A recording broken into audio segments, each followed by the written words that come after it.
Subtle results, still you, but with fewer lines. Botox Cosmetic, out of botulinum toxin A, is a prescription medicine used to temporarily make moderate to severe frown lines, crow's feet, and forehead lines look better in adults. Effects of Botox Cosmetic may spread hours to weeks after injection, causing serious symptoms. Alert your doctor right away as difficulty swallowing, speaking, breathing, eye problems, or muscle weakness may be a sign of a life-threatening condition. Patients with these conditions before injection are at highest risk. Don't receive Botox Cosmetic if you have a skin infection. Side effects may include allergic reactions, injection site pain, headache, eyebrow and eyelid drooping, and eyelid swelling. Allergic reactions can include rash, welts, asthma symptoms, and dizziness. Tell your doctor about medical history, muscle or nerve conditions including ALS or Lou Gehrig's disease, myasthenia gravis, or Lambert-Eaton syndrome, and medications, including botulinum toxins, as these may increase the risk of serious side effects. For full safety information, visit BotoxCosmetic.com or call 877-351-0300. See for yourself at BotoxCosmetic.com. Hello, Cathy here, and as recently mentioned, I discovered that I had in fact recapped most of season 1 of And Just Like That in 2021 with my sister Elisabeth, and then forgot we'd done it. So it's never been released on the main feed here. It was over on Patreon back then. So I thought, for fun, given the week that's in it, we're about to finish the show forever, that I'd put out this old episode. It's a fun listen. It kind of reminds us of all those crazy plots in season 1 that we'd forgotten about. My sister Elisabeth, also referred to here as Lockdown Lizzie because she lived with us in lockdown, is a great guest, and just apologies on the audio quality because we just both recorded it on our laptop. So it's a bit like a Zoom call of two sisters having a laugh and talking about And Just Like That season 1. So enjoy. The more I live, the more I find that if you have good friends in your corner, anything's possible. Carrie, party of 3? Hello, patrons. We're here to record an episode that absolutely nobody's asked for, which is a discussion about And Just Like That, the Sex and the City reboot, episodes 1 to 6 only, because that's all we've watched. And I'm not here with Dave. I'm here with a very special returning guest, Lockdown Lizzie. Woo! Also a patron. Also a patron. I realise I'm here for the podcast, but there are only 6 episodes, right? It's over now. It's not over. There's 4 more episodes. Oh, I thought I'd watched the finale. What? Yeah. You thought episode 6 was the finale? Yeah, I thought it really felt like a finale as well. What? Is that why you thought we were recording this episode? Yes, I thought we were doing like a season recap. No, we're doing a mid-season review. Amazing. More excited now. Oh, you didn't know that you have to come back again in 4 episodes, did you? Yeah, no, I didn't sign up for a double episode. Well, let's see if anyone listens to this and responds. But we wanted to do it regardless of anyone else being interested, because Elisabeth and I are very much into watching and discussing this show. I briefly talked about it on our end-of-year TV review. I picked it as my worst TV show of the year of 2021. However, I picked that after watching 3 episodes. I still have really mixed feelings about it, but I'm like also obsessed about it. And now there's 6 episodes and there's just so much to unpack. And Elisabeth, much like myself, has seen all of Sex and the City loads of times, right? Mm-hmm. I watched it, I think last year, I don't know, in a lockdown, I watched all of them on Now TV in pretty quick succession. So, which I actually enjoyed and would recommend, because I had probably, like everyone else, just watched them on Comedy Central and stuff, like intermittently, like, and in random order. It's definitely the old show is worth a rewatch, I'd say. You didn't do it in lockdown 1 because you lived with me, and I would have remembered. After I watched the series, I tried to rewatch the movies, and I think I had seen them. I think I'd seen them in the cinema, and then maybe at sleepovers and stuff. I watched the first one, and it wasn't as bad as I remembered. Mm-hmm. And then I watched the second one, and I actually turned it off. I couldn't watch it. I think the first one, I had a similar experience where I thought the first one wasn't as bad as I remember, but that's just because the first one was so bad after the TV show. But then with time, you kind of, when you rewatch it, you're like, oh, it's not as bad as I remember because the shock's gone. But then the second one, I've never rewatched, and like I don't ever want to rewatch. Well, I think the first one like does kind of feel like a long Sex and the City episode. It's just that the plot's kind of annoying and Carrie's annoying, and it's not that enjoyable a plot. Whereas the second one has nothing to do with what Sex and the City ever was. Yeah, at least the first one is like still in New York, and I do recall that iconic Miranda and Steve like Brooklyn Bridge moment that New Year's Eve that really got to me. It's an interesting one to talk about because most of the first movie is Carrie moaning and crying about Big, which is most of this, and just like this. So It does also have a lot of the I mean, it was her moaning in the first one, but her friends really like rally around her in the movie, and then that's basically what happens here again, right? Yeah, I want to get back to this because thematically there's two things that really strike me about it, just like that. One of which is how the friends rally around her when she's upset about Big. But then secondly, how angry everyone is about Steve's infidelity. And we get very different reactions in this show to Miranda's infidelity, but we'll get back to that. So firstly, we're going to go through the episodes like this, not in episodic order and not in character order, but we're going to go through, firstly, the differences between Sex and the City and Just Like That, because they're quite interesting to talk about. Then we're going to go through a couple of the key plots. Then we're going to talk about the new characters. And then we're going to speculate on upcoming storylines, which apparently Elisabeth thought was for season 2, but I'm just talking about the end of season 1. Yeah, because I've seen so many like articles about like, oh, like what's going to happen next season. I thought they were just like talking about season 2. I don't think a season 2's been formally announced, though. Of course, I'm sure they're making one because they must be getting huge viewing figures. Everyone's talking about it. Right, show differences. I've got 4 key points I want to talk about. There's no voiceover. There's no sex column. There's no Samantha. And there's actually no sex. The first thing that really struck me was the lack of Carrie voiceover. And I'm not sad that it's not there, because what I like about this is that they've really firmly done an evolution and they've called it a new thing. And it doesn't have the voiceover as a mechanic anymore. And I think that's right, because this is not Sex and the City anymore. But how did you feel it jarring without her voiceover? I actually didn't. I haven't noticed it that much, because you do still get it at the end, right? At the end of every episode. Every episode has a line, and Just Like That. Yeah. And I think that towards the end of the series, I could be wrong, she wasn't doing as much of a voiceover anyway. And they'd gotten rid of the weird thing they had in the first few seasons of like, where she would like break the fourth wall and like speak to the camera, which my friend Sadie pointed out to me when she was rewatching it. She was like, did they always do this? It's so weird. They just did it in season 1. Was it just season 1? Yeah, it's really jarring when you watch it back now. So I didn't really miss the voiceover that much. I think because they had changed the format of the show so much. Like, it used to be very much like a sitcom, and it was quite short, and there was a like very distinct plot for every episode. This is much longer, so I feel like it maybe wouldn't even have worked with the voiceover. Yeah, it's just it was interesting because she doesn't write a column anymore, which was how the mechanic of it went, which made sense because you're always writing a column. But I just realized I haven't said, and we'll put it in the show notes, but full spoilers, by the way, for all 6 episodes here. So it's interesting. She's a podcaster, but she's also, they said something about her having an Instagram fashion thing. What I find really interesting about this is like, okay, Carrie Bradshaw, we are led to believe, is like one of the most iconic column writers of her day, right? She had this huge sex column that was apparently so successful it like funded her entire lifestyle, even though she wrote 1 a week, which, as someone who has written some paid journalism pieces before, I don't buy it. And also she then, like, in later series had books and was quite successful, and we learned like had fans in Paris and things like that. So she's a really big name. Now, anyone, myself included, can have a podcast that they make themselves. It doesn't really stack up for me that Carrie would be like on Che's podcast as kind of like a regular guest and like had to interview for the podcast. Like, they say in episode 1 or 2 that she had to be interviewed. It's like, you'd interview Carrie Bradshaw. And she's not very good at being on a podcast either. But no, I guess they have a very specific format for their podcast, which I'm guessing that Che designed, and then she was looking for people to fill those She's spaces. looking for like a cisgendered old straight white lady. Yeah, who has some over... sort of media presence. So I guess there probably weren't that many people that could fill that. I mean, I guess they might be offering her a lot of money, but it also doesn't matter because Carrie is apparently a millionaire now.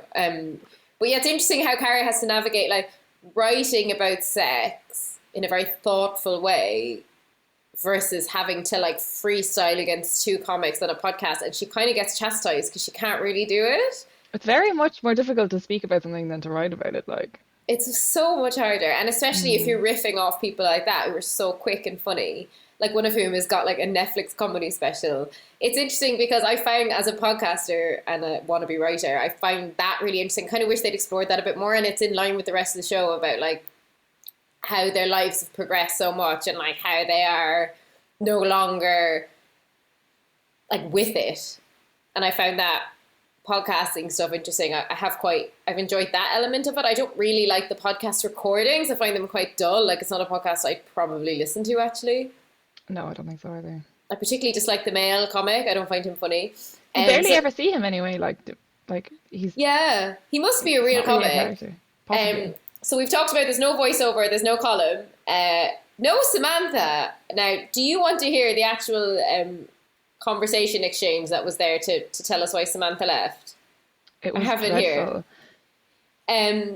Carrie said, Samantha was my publicist, which we all knew. I sacked her, and then she got so angry with me that she apparently dumped all of them as friends and then moved to London.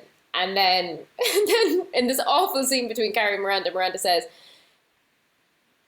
Carrie says, it's kind of like she's dead. We never talk about her. She stopped returning my calls. And then Miranda replies, her pride got damaged, with Carrie adding, I thought I was more to her than an ATM. I always thought the four of us would be friends forever. Now, I think this conversation is an example of how heavy-handed the show is and how poorly written some of the scenes are. And also, I think it's very evident how much Sarah Jessica Parker hates Kim Cattrall. Yeah, even though she's not the one writing the words, obviously, I don't think she has any Michael writing Patrick credits. King wrote that episode because I checked it, but Okay, Sarah yeah. Jessica Parker has complete creative control over the show. So she would, if she didn't write them, she signed off with them. There's a few things that are very heavy-handed in this. Like, I appreciate that they've done it in like a post-pandemic world because, I mean, what's the point in setting it with actual COVID still around? Yeah, they But keep every time- mentioning it. Omicron hasn't happened yet. Yeah, every time they mention COVID, it's like so jarring and bizarre. And the way they dealt with Kim Cattrall is strange. And then, or if we're doing full spoilers, obviously the way they dealt with Stanford's character having to leave suddenly because the actor passed, I thought also was very strange. Like they didn't treat the actors with much respect in how they wrote out their characters, I thought. I agree on the Stanford thing because it's kind of a funny one because he died as they were filming it, so sadly. And so Samantha, they obviously wanted to write out harshly. Yeah. Big, they killed off episode 1, and I believe that Chris Noth came back on the condition that he would have a big dramatic exit by episode 1. He didn't want to stick around and do the show. Thankfully for everyone involved, because of course he's now been accused of sexual assault. And I can't imagine that anyone would want him associated with the show anymore. Well, he and was supposed to be a cameo in, I don't know whether it was a season finale or episode 6 because I thought they were the same thing, but in one of those he's supposed to have a cameo and it's been deleted. Oh, interesting. There was probably something like a tape where she'd find that he left her or something. Yeah, I Or a saw that flashback or something. the 3 women have come out with a statement like offering support to the victims, which is really great. But yeah, so they had killed Chris Noth off. They effectively killed Samantha off. So they're probably like, fuck, what do we do with Stanford? Because that's a lot of grief in Carrie's life. But I agree with you. I actually didn't realise until you told me that it was the last episode he'd been in. Because they're like, oh, Stanford's gone to work on some TikTok thing and he's asked Anthony for a divorce. And it's like, okay, that was such a flippant way to write him out that actually I didn't realise he was gone until you told me. Okay, yeah. I think I mean, they had to do it kind of flippantly. Like, it couldn't be a massive dramatic sad thing again. But Well, at the I end of think the it could episode, have it been says like- in loving memory of him. But they Yeah. I think they did a strange thing with his character anyway, because he was always, I mean, maybe a little bit like annoying or something, but like they kind of villainized him through the whole first 5 episodes and made him like really quite horrible to his husband and very like needy towards Carrie, and then they write him out as if he like just didn't care about any of them and moved to Japan. I found all that quite weird. I didn't think it didn't match up with what I remembered of Stanford's character. It's interesting because I think with Stanford and Anthony's husband, they had turned those characters into caricatures because, well, Anthony always kind of had been, right? Because was he originally Charlotte's wedding planner? He was And her friend, was- but also her wedding planner, I think. Yeah, he was always very over the top. But I found that one of the big plots of the first movie was their weddings, right? And people were And that really angry was- about that, weren't they? That they had just married them off as the only two. Yeah, they two were like, oh, characters there's in 2 the gay show. couples, we want a wedding, they can get married. Or 2 gay people and they're going to marry each other, even though in the series they hadn't got along. And then I guess they were a bit true to the series by the fact that in their marriage they actually weren't getting along anyway. They also made a casual remark in episode 6 that basically saying Anthony had been like fucking young guys the whole time he was married to Stanford. So there's like some weird stuff going on between that. So yeah, I think Stanford being gone is now another unexpected like format change that's not necessarily what they wanted. And then kind of before we get into the other plots, I wanted to just talk about the overarching thing and another reason they couldn't have called it Sex and the City. So there's almost no sex in the show. I think it took us to episode 4 where Miranda had sex with Jay? I think it was episode 4. Yeah, it was 4. Oh no, it Or must have been 5. episode 5 5. because we just episode 6. Yeah. And then in episode 6, Miranda's law teacher, whatever she is, Dr. Nyla Wallace, she had sex with her husband. Other than that, the only sex has been like Brady having sex with his girlfriend, right? Yeah. So Which like is the thing in the show that I need the least to be happening. Like, so I think again, like you couldn't honestly center a show around a load of 50-year-olds, a lot of whom make are in sense, long-term yeah. relationships, and call it Sex and City, because like they're not going to be having that much sex. But what I found really weird about the Brady thing is like he's supposedly 17, right? Miranda and Steve say that like they let the girlfriend sleep over because they wanted to have like a sex positive household, but now they're saying, but Brady we can't talk to Brady, and they're there listening to him having sex with his girlfriend through the walls. Like, sorry, if you're having a sex positive household, you can have a conversation about sex and say it's not appropriate for you and your girlfriend to be fucking swinging off the chandeliers in the shared walls of these rooms. I think they mentioned it to him once, and he said something along the lines of "Don't sex shame me." Or That's something. what I mean. Those not sex shaming, Yeah. set boundaries. So like, I found it interesting to see like formerly very sexual people who were comfortable talking about sex. Now Miranda is unable to have a conversation about sex with her son. It's like, you can set boundaries. Like, it just seemed really silly to me how they're acting around Brady and his girlfriend. Like, It's not a believable plot, no. No, But it may especially- have something to do with the fact that Miranda and Steve don't seem to really talk anymore either, or have a very functioning relationship, and she's very unhappy, so maybe they can't rally and deal with it together. Yeah, that's true. And isn't it so funny thinking about Steve and Miranda's house now? Because remember, was it in season 6 when she had Brady and it was this awful thing for her that she had to move out to Brooklyn, like God help her. And now it's like she probably owns a $10 million house in Brooklyn. Yeah, they were devastated, like. And their kitchen is incredible. Like, every time they show me any scenes in that kitchen, I'm just dying. She's got a whole room just for laundry. She's got like a full utility room. Like, we could but dream. I know. Which then made me laugh and made me remember back to the season when her and Steve first got together. She's like madly in love with him. I think it might have been season 2 or 3. And she's telling Carrie how much she loves doing Steve's underwear. And then remember, she found dirty underpants. And then the bubble was completely burst for her with Steve. Yeah. Okay, but we're going to get into plots about her and Steve. So while we're on them, let's talk about the plot of Miranda's midlife crisis, being her. We're kind of going to go through the primary plot for each character. And Miranda's is basically her massive white guilt coming out midlife crisis.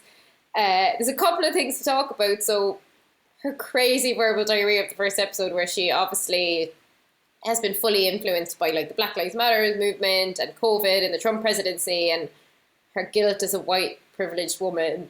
And I actually buy all of it, that she quit her job. I mean, clearly she's a millionaire from her property, and that she has gone back to school. What I didn't buy was her being such a blubbering idiot in her first day of school. First day of school is so cute, her starting school again. She was just a fool. Like, I don't remember Miranda being a fool. No, you don't ever remember her being like lost for words or caught unawares, really, and that doesn't really make sense for a lawyer either. But She it was was babbling. one of the most torturous scenes in that whole series was her in that classroom. Then I thought, though, I guess if we know she's been drinking too much, has an unhappy marriage.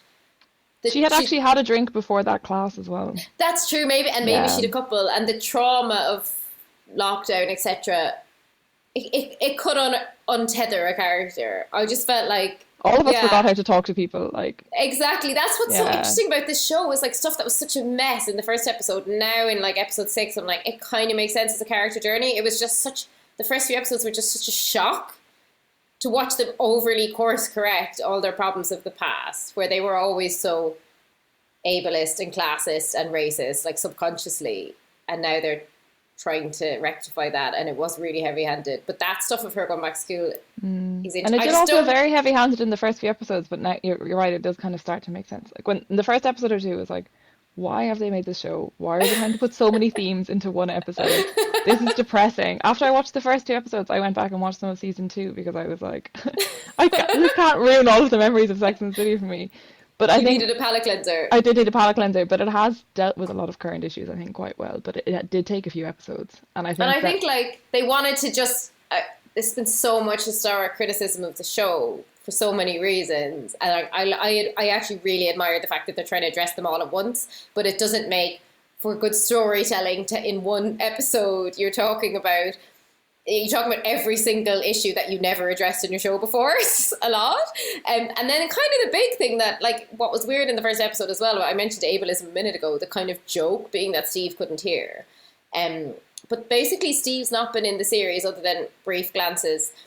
Now, last we kind of really had a decent Steve Miranda plot was the first movie, as we mentioned, when he cheated on Miranda. And how she fucking reacted to him sleeping with someone. And then interestingly, I saw people on Twitter also saying that, like, how Miranda reacted, if you recall, when she found out Carrie and Big were having an affair. Like, Miranda's really against cheating, right? And it's interesting because Cynthia Nixon, the actress, who directed episode 6, did you notice? I noticed that at the Interesting, end, which is quite cool. Probably one of her conditions for coming back. But it did come out as gay later in life and leave, like, a heterosexual marriage to marry a woman. So presumably she wanted art to imitate life. And then if you recall her in, like, season 1 when Miranda had really short hair and wear suits, people used to think she was a lesbian. Mm-hmm. And she was, like, firmly like, I'm not a lesbian. So it's like maybe she was in denial. So I get all that. And my personal favourite scene, actually, of the whole show so far has been when Miranda and Che actually had sex in the kitchen. I know. But I think what made that scene so good was the complete contrast of Carrie, like, stuck in her bed having to watch it.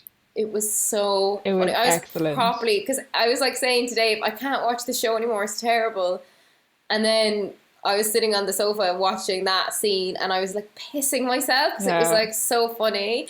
And I also love, we're going to get to talk about the other characters, but I love Sarah Ramirez as Che. She's like, or they are, She's is really it? good. They're amazing. Really good, yeah. Because they are non-binary in real life as well, not just in the show, and they're amazing. But yeah, Miranda's whole plot has been fascinating to behold. It's interesting that they've made a storyline about, like, her having grey hair, which is cool, because I love that they're talking about aging in the show. But do you think her grey hair is a wig? It doesn't look right to me. It looks different in different scenes. I think in real life she has grey hair. No, I think she does as well, but I think, like, specifically in the latter episodes, it really looks like she suddenly got a wig on, and I wonder if there had been a break in filming because maybe Stanford passed away. Oh, I don't maybe. know. It looks like she's suddenly wearing a wig, but that could just be me desperately She could be, because I think she theorising. doesn't have, like, she's got, like, almost like a bob in this show, right? But I think she maybe usually has, like, more of like a pixie cut. Yeah, and I love it, and I even I really enjoyed in the last episode 6 when the 3 women sat around and, like, had a really truthful conversation about aging and the expectations of women. And that was kind of like the first time I felt like they were really getting into it, having an honest and interesting conversation, like, kind of over brunch, like they used to. I know. Have you noticed, though, that they always have to sit at a round table now because there's 3 of them when they have brunch? So they're always, like, at a triangle, sitting in a triangle at a round table because they can't sit at a rectangular table without Samantha. And they were, like, briefly had replaced Samantha with Stanford, and now they've replaced her with Anthony because they realised they need a foursome. And basically Anthony is Samantha. But yeah, I kind of enjoyed that scene of them all talking about aging, and when Charlotte screamed at Miranda saying, "You're having a midlife crisis, you should have just dyed your grey hair." I know. Charlotte hates her hair so much. Charlotte is the one character that's possibly changed the least, I guess. Yeah, Charlotte hasn't changed at all. It's really interesting. Actually, let's get to talking about Charlotte then. But one thing I have to say, the Miranda and Steve thing, though, is that what I found completely unbelievable is that in that conversation, the 3 of them around the picnic table in episode 6, that neither Carrie nor Charlotte, particularly not Charlotte, said anything about Steve. Yeah, he's kind of a non-event because I mean, that was one of the things at the start of the season when I was like, God, I need to watch the fun episodes. Because you first see Miranda and Steve, and you can kind of see that Miranda possibly has an issue with drinking. Steve weirdly just, like, isn't. They've made him, like, deaf for one episode, and then he doesn't really come back. I thought that was going to be a plot. But then he's just a non-event, and even she doesn't seem to be considering him. But, like, wouldn't you, right, if your best friend of, like, whatever, told you that, first of all, I'd be like, wow, I'm personally watching and I'm totally shipping her and Jay. But I would say, you know, what about your husband? Even, you know, briefly, like, oh, so are you going to tell Steve, or are you planning on getting a divorce, or, like, I hope Steve is okay? Like, nothing. Like, they're supposedly friends with Steve too. Like, they've known Steve a long time. Decades, yeah. And at most, he's a boring husband that they're not having sex. There's no one suggesting that Steve mistreats Miranda. No, not at all. But I think this is a kind of a recurring theme. If infidelity happens, like, if you're in a heterosexual relationship and then it's, like, a non-heterosexual infidelity, it's kind of treated a bit differently because it's almost like you're possibly that person's changing their whole lifestyle versus it was personal. Does Does that make sense? I guess, And yeah. maybe that's why they're not instinct. Yeah, I because mean, Charlotte was so shocked. Charlotte goes straight for the "you've cheated on Steve" thing, but she thinks of it more as a midlife crisis, possibly because it's Che who's younger and cool, and Yeah, she's like, "Oh, you're gay now" or something. So yeah, so it's more about Miranda changing rather than Steve being wronged. I guess. think And it's also kind of probably they ultimately. just never discuss Steve, so no one cares about him. Yeah, I also love Steve when- lives in Brooklyn, they never see him, they don't care. I love when Charlotte goes, "You're not progressive enough for this." I know. But I actually really enjoyed in episode 6 as well the flashbacks Miranda was having, and the way she's I know. like stalking Che online, which would happen if he slept with a celebrity, and is like DMing her or DMing them on Instagram. Why is and she calling herself Rambo? I completely missed where that came from. I think it was at Big's funeral when she caught Brady having some of Oh, Che's right, yeah. joint, and then Che was like, "Ooh, Mama Bear, Rambo," and then like blew smoke in her mouth, which was like Miranda's sexual awakening. And I enjoyed the way everything stood still while Miranda was just like inhaling. And all of her flashbacks that she's having, like, they're not actually in Carrie's kitchen. They're just like them in like this weird white space with Che blowing smoke into Miranda's mouth. I wonder if Cynthia Nixon fancies Sarah Ramirez, because she's She getting a must. lot of airtime in the episode Cynthia Yeah. Nixon directed. Anyway, on to Charlotte. Charlotte's a really interesting one because she has completely stood still in that she not only looks exactly the same, but lives in her Central Park apartment, seems to be still happily married to Harry. Yet again, he has no plot other than we see him pissing once. That was really weird. She's like head of the PTA and like is obsessed, like lives for her children. All of that feels very true to Charlotte. I feel like that's actually right. What's really interesting about Charlotte and Harry this season is the plot about their daughter, Rose, who is telling them that she doesn't feel like a girl anymore. And they are trying to understand. And I actually think they've handled this pretty well. What do you think about this plot? I think they have, and to be honest, with a lot of the themes and the current themes that they're bringing in, kind of reminded me of a bit of like the Gossip Girl reboot I saw, where I thought that they were just trying to make it all very current. And I didn't watch that. Have you watched that? Yeah, I only watched parts of it, but I didn't enjoy it. And until the later episodes, I didn't know like whether in this, like, all the themes have kind of come together now. But this one about their child, Rose and Brock, I thought actually would be quite helpful for the people who are viewing the show, because the people who watched the show in the 90s now have children probably around their age. And I thought that they were dealing with it. I thought that they were dealing with it quite sensitively, and I think they are well, too. and it might actually help parents who are watching it. I had that thought too, and like I really enjoyed Che's comedy special when we watched it, and obviously that was very educational for Charlotte. I think what's interesting about this plot is that when Rose said in the first episode, or the second episode, "I'm not a girl, don't call me a girl," like, and Charlotte had no reaction to it, I thought, what is the show doing? But then actually, I think that's probably natural, because Charlotte obviously cares about her kids and didn't want to react poorly. So she kind of just didn't react at all, and then has gone off and clearly been doing loads of research about it, because when she talked to Anthony, he actually seems kind of transphobic, and she was the one saying, "No, I don't think that's right." He's like, "Oh, well, if she told you she was a dog, you don't still think she's a dog." And she was kind of pushing back against Anthony, and then her and Harry were having interesting conversations where they found out, like, we're the last ones to find out that Rose had changed their name to Rock.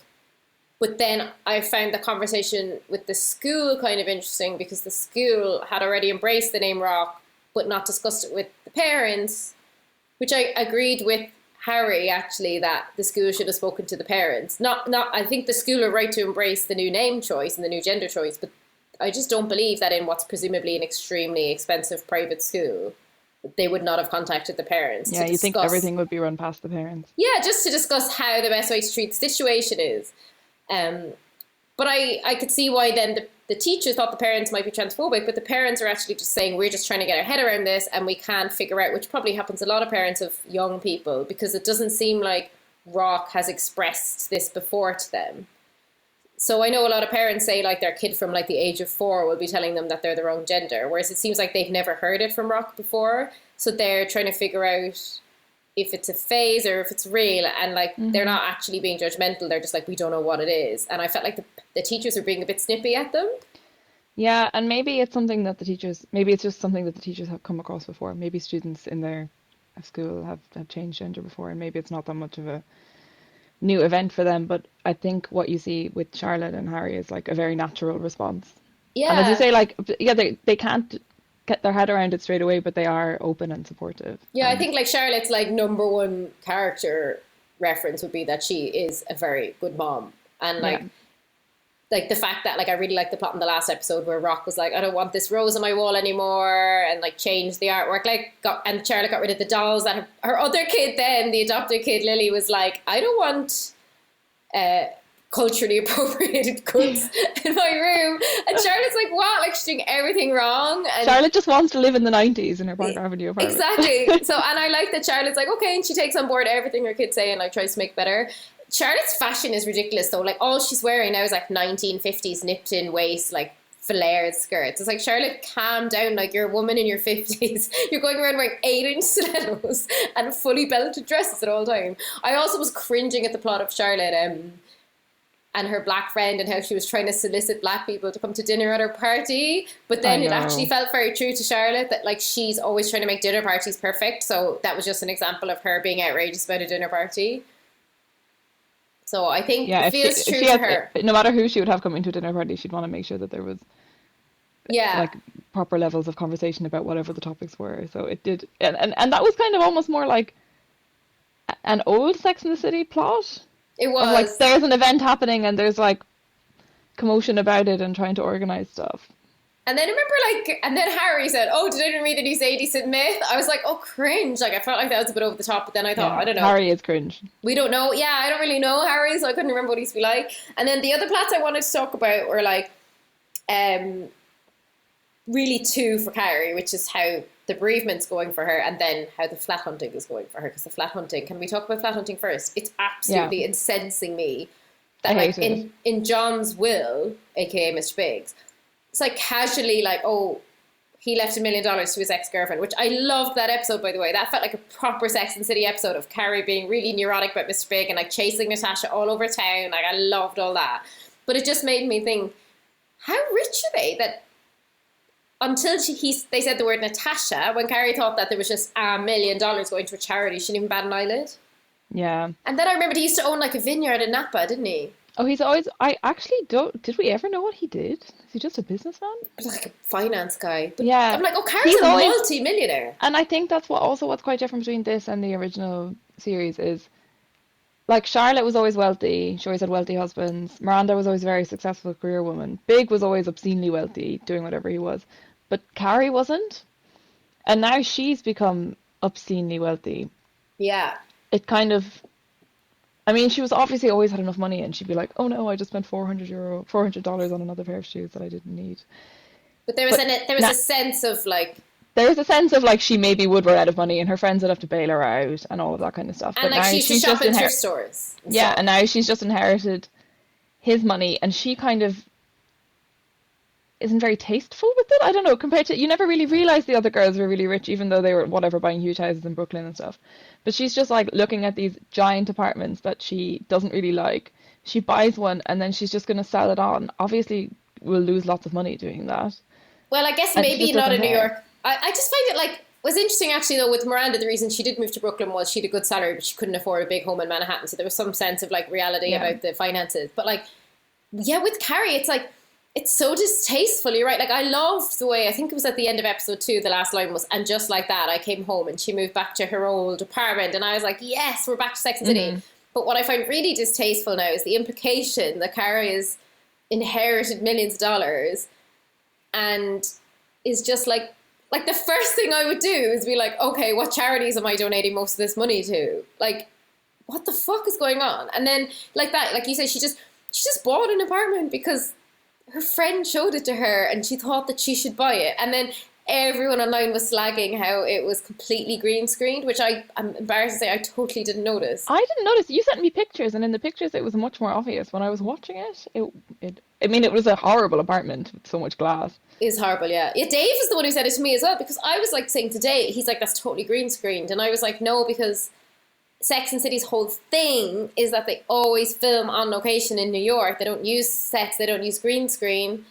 And like that's part of its fabric. But then I reminded myself, oh, but this is a new show.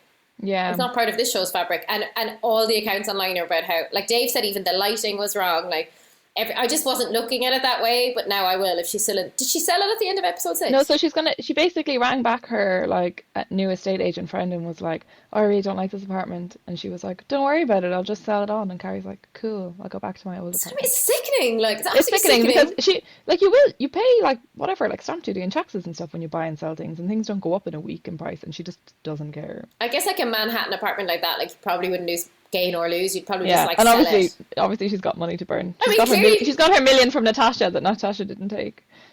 Again, though, if I was Natasha, I wouldn't be like, don't take it. I'd be like, I'll take it and I'll give it to like a women's shelter or something. She just wants nothing to do with Carrie and Big though. I mean, I love when she blocked Carrie on Instagram. Made me I so know. happy. But yeah, Carrie's apartment hunting I find outrageous. And then it also pissed me off. And then I was like, Cathy, you need to get over it. That she just It's just not an interesting plot either. It's so dull. It's actually making her really unsympathetic. Like, I Yeah. totally got that she wanted to move out of the place she had with Big.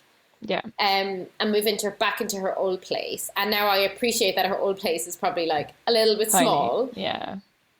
But also kind of bothered me that they were kind of joking about how she bought it when it was really cheap and it used to be rent controlled. And I'm like, Carrie, you could be renting that apartment out to like a young artist at like a cheap rate and like supporting another woman in the arts instead of just using it as your fucking shoebox.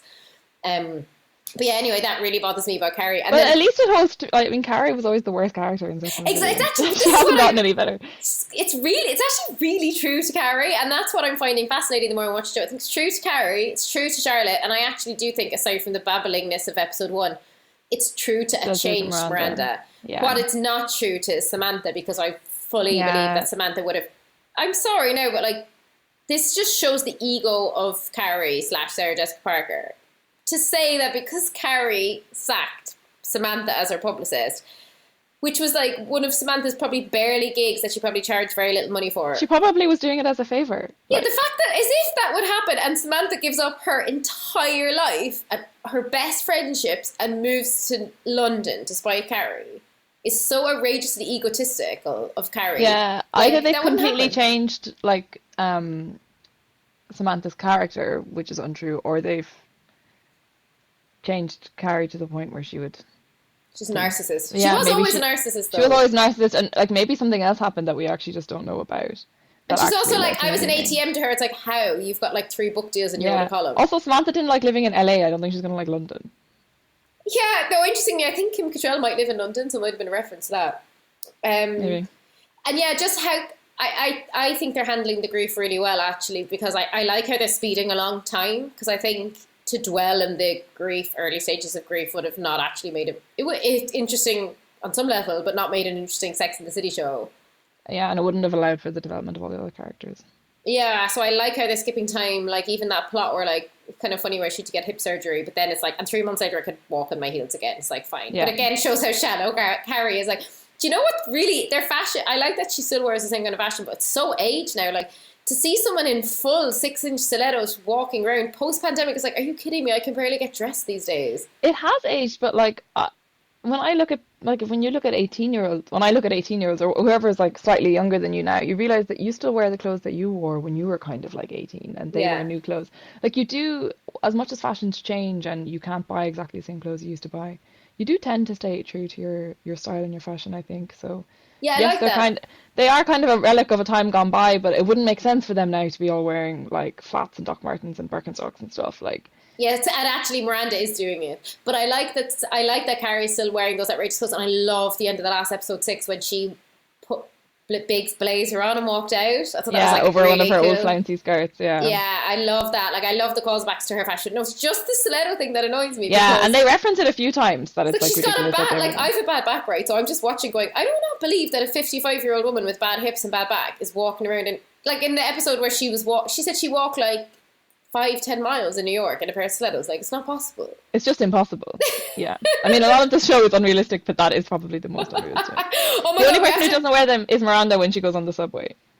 I know, yeah, remember that when she had to walk back from Manhattan to Brooklyn, and we have to fly through this because we've been talking for ages. I just realised, whoops. Okay, so yeah, Carrie's bereavement. Like, were you surprised when Mr. Big died? Did you know that? Did you know it when you watched it? No, I had heard that there was a twist, and I did watch the episode about a week after it had aired, but I hadn't seen it. I wasn't really surprised. I could tell that something was going to happen as soon as I got on that Peloton.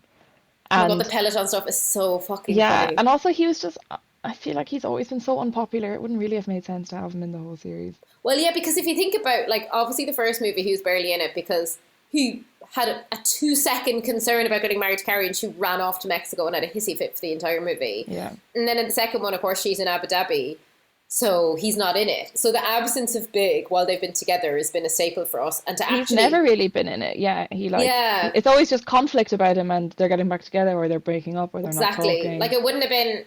I actually think now, all the allegations against Chris Note aside, because it's awful to talk about him now, but I thought in the first episode they captured very well a couple who were very happily married, settled into their routines in lockdown.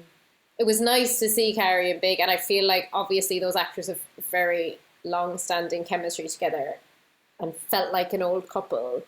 The bit where I thought Mr. Big was actually going to masturbate on the bed, I nearly got sick. Same. Well, so I thought when he got on the Peloton that then he was going to masturbate. 'Cause he said- I thought he was going to think back to her asking him and then, like, masturbate on the Peloton. So I was either expecting that or a heart attack. And I'm glad it went the other way. Oh my God, I wish they'd done the masturbation on the Peloton. That would have been incredible. By the way, as Lily was playing the piano, and I meant to Google it and forgot to, it looked like that actress was truly playing. And if she was, she's like a concert pianist. It was phenomenal. Because it's Also hard to just, say... like, classic Big that he just wouldn't go to a recital. Like. Well, I don't even think Carrie'd ask. Like, you know your husband well enough, like, in fairness. I mean, what was Steve? Why was Steve there? But Steve's nice. This is what I mean. Like, Steve's a nice guy. Everyone forgets about Steve. Like, he went to that fucking piano recital of his wife's friend's daughter. Like, who'd bother? I would. While his wife is drinking wine next to him. Like, that was the most tragic montage scene. Also, don't worry about Miranda's alcoholism because it's gone now. She read Quit Like a Woman and now she's sober.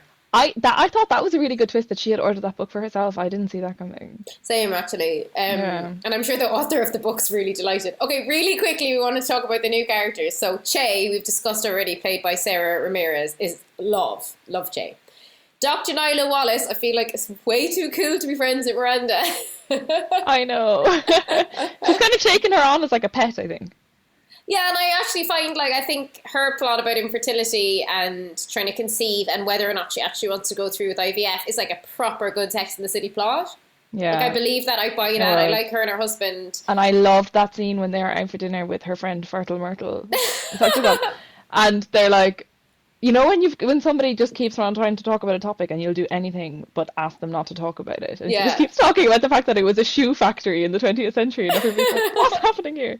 She's really great enjoyed though. that. Yeah, I think she's amazing. She fits in really well. And her and her husband had a proper sex scene as well, which I was like, good, like, we need some sex scenes if we're going to watch this. Yeah, and I was like, oh wow, because there's been no sex in it. Like, Exactly. it did feel different. It's so chaste now. And then finally, Seema, who we briefly referenced, is Carrie's realtor, but I love Seema. I think she's a great addition. Seema's fab, yeah. I find it incredibly hard to believe that Carrie's lived in New York most of her life, did not know what Diwali is, and needed it fully explained to her by Seema.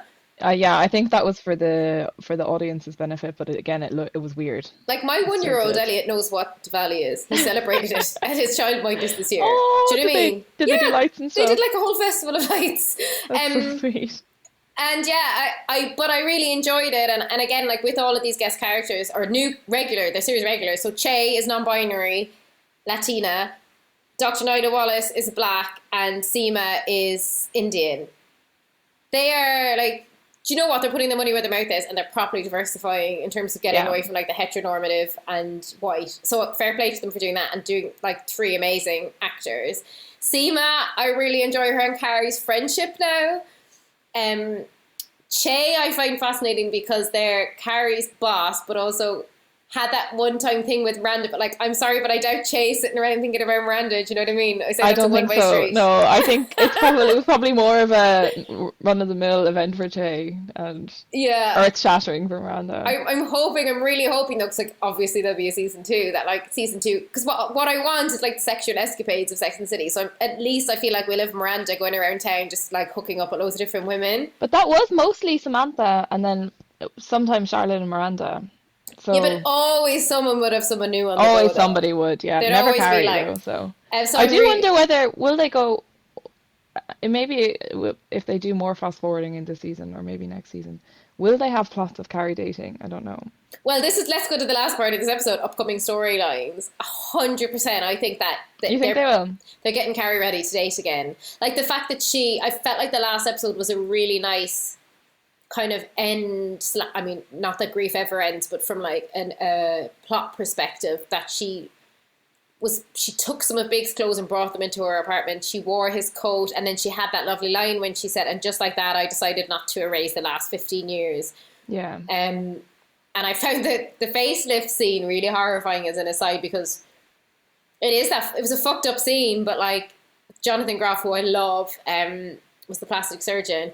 And on one hand, he tells Anthony, "You look great, you don't need any work, you're like hot daddy." And then turns to Carrie and lists off all the things she needs to do to her face. It's like, oh, this is society in a nutshell. Oh, Yeah. men, you get better looking with age. Women, you shouldn't age. And I liked that they talked about it, and I like that Carrie rejected it, because I have admired the fact that like most of them, you see very visible signs of aging. I mean, I'm sure they've had like nips and tweaks because they're celebrities, but like I enjoy that like Carrie actually has wrinkles and like looks her age. Yeah. But I know I was a bit frightened in that scene that it was going to take a different turn. Carrie would actually get plastic surgery. But I think and that was one of the nice things at that picnic table scene as well. Like, because clearly all three women were like, yeah, yes, we're older, but like, that's fine. And Charlotte was like, "I think it's okay to have work." And Miranda was like, "You felt great about yourself until this one guy said something to you. Now you feel like shit." Like, there's kind of all sides of the conversation. Yeah. But yeah, I feel like the Carrie/Big plot has been slightly put to rest with that. And just like that, I didn't want to raise the last 15 years line. I don't know. Yeah. And we are maybe even coming up to like a year after he's died. I can't quite keep it. I think so, because they keep talking about like months. She was getting the hip surgery over months. She was house hunting for months. Miranda seems well into months of fantasizing about Che at this point. Yeah. And like, sorry, does Miranda go to college? Like, she just started a course and then like bought loads of books. Yeah, like Miranda's just like living out her teenage fantasies of like being like a hot girl on campus. Yeah, she hangs out with the professor, but I don't think she goes to any of the classes. And I'd say she's such a nerd as well. I said she gets such good results. And then two things I really want to talk about that I've seen speculation online about upcoming storylines. Apparently Aiden, in real life, that actor said that he might be coming back, but I don't know if he's just fucking with people. I think she might end up with Aiden. Like, that would be so sad. Like, because that was sad one of the for things, him. Yeah, that's what I mean. That was one of the things when I went back and actually watched Sex and the City sequentially. I hadn't quite realised that it's not when you watch random episodes, you think, oh, Carrie's with Big, then Carrie's with Aiden, then Carrie's back with Big again. No, you don't realise that she's been like has an affair for months. She was horrible to Aiden. Like horrible. Refused to wear the engagement ring he bought her. Was like shagging Big. Aiden like bought the apartment next door to her so we could knock the wall down and make one big apartment, and she threw an absolute hissy fit about it. Yeah. So like, if she gets with him now, I think that would be doing a serious disservice to Aiden's character. Yeah, you're right. And she's kind of like, I think she's kind of like Big's the love of my life, and now I'm just going to go, I hope, and shag a load of guys for the next few seasons. Yeah, and maybe her and Seema can go like out in the town. Yeah, because see, I love the way Seema's like single as well, so I feel like that'd be fun, because I feel like they can't break up Harry and Charlotte. That would just be ridiculous. And it makes no sense. They're a good couple. Yeah, like I'd actually hate to see that. Miranda and Steve, fine, the cracks were showing in the first movie. She was never, like, she was always kind of settling for Steve. I always kind of had that idea that, like, he was her. I don't know. She did love him though. I bought them as a real couple, but I bought them as a real couple, but it was always kind of like she was looking for something better. Yeah. Okay, and then the other upcoming plot line that obviously loads of people are speculating about is that they are definitely keeping a door open for Samantha to return. Well, I think they've always been keeping a door open, but will she go through the door? I don't know. I mean, I've seen loads of like clickbaity articles being like, Sarah Jessica Parker is pleading with Kim Cattrall and like basically on her knees, but like it's like no, they said like one nice text. It's interesting because in the first episode they were awful about her, but now they've come around, and like I really enjoyed when she said, because she was like high or whatever, and she made that little thing about her pulling the diaphragm out, and then she texted her, and then they had a nice text exchange, and I enjoy that. I absolutely like died and cringed so badly when you could see that she said she missed her, and then Samantha was like typing and then just stopped typing. I know. Like so close. I don't think Kim Cattrall will come back.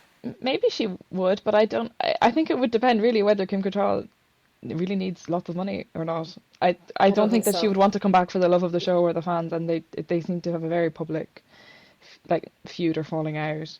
And I had this, like, I clicked on a clickbait thing as well, which was like, here's what Kim Cattrall has to say about the new Sex and the City. And apparently the night that Sex and the City was like, everyone was writing about it, and just like that, Kim Cattrall was just in Italy posting videos of herself eating pasta. So it's like, okay, this is what she has to say on the matter.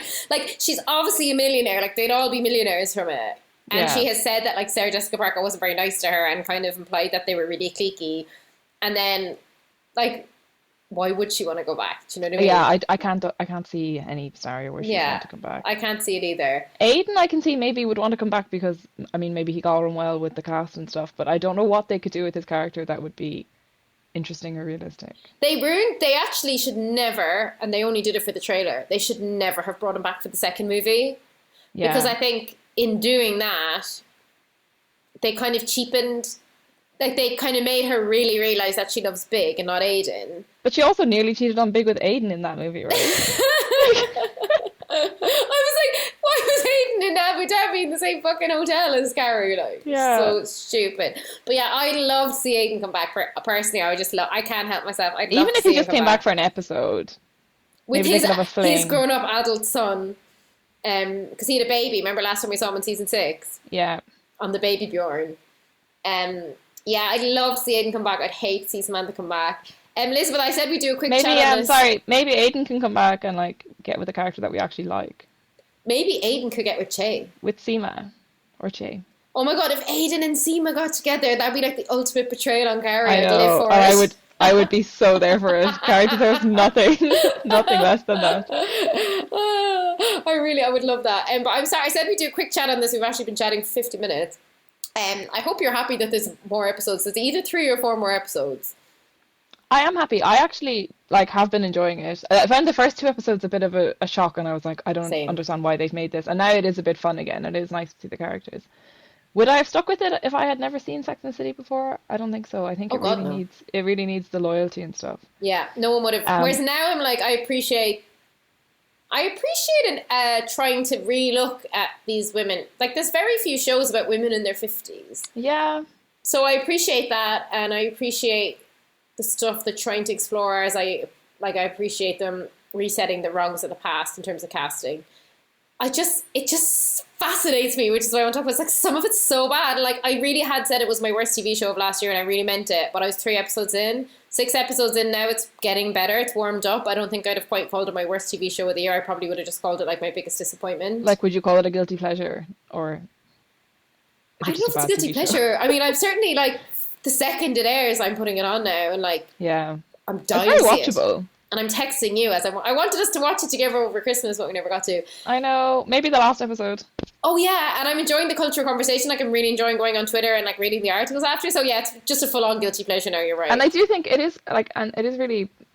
I mean, TV and film is not kind to women over a certain age in terms of casting and storylines and stuff. Yeah. So that is nice, but it's still wholly unrealistic. It's not like people in their 50s are seeing a version of their lives, but it's nice when you see people in their 50s on telly. Yeah, like most bereaved people aren't left like $20 million by their husband to swan around New York and like just pick up apartments and buy them and Yeah. start them again. And well, Lockdown Lizzie, thank you so much for coming back. No problem at all. Will you come back again after the last episode? I will, whether it's 1 or 4 or how many there are left in the season. No, I'll definitely keep watching it. And thank you to all of our patrons who listened. I don't know how many of you are actually interested in hearing about this. I think a couple of people have messaged us saying they wanted us to talk about it. So here you go. I presume they'll all be very excited to have Lockdown Lizzie back. And yeah, that's it. Thanks, everyone. Talk to you soon. And just like that, it was fun. And just like that, my little sister joined me on my podcast. And just like that, after all the years and all the changes,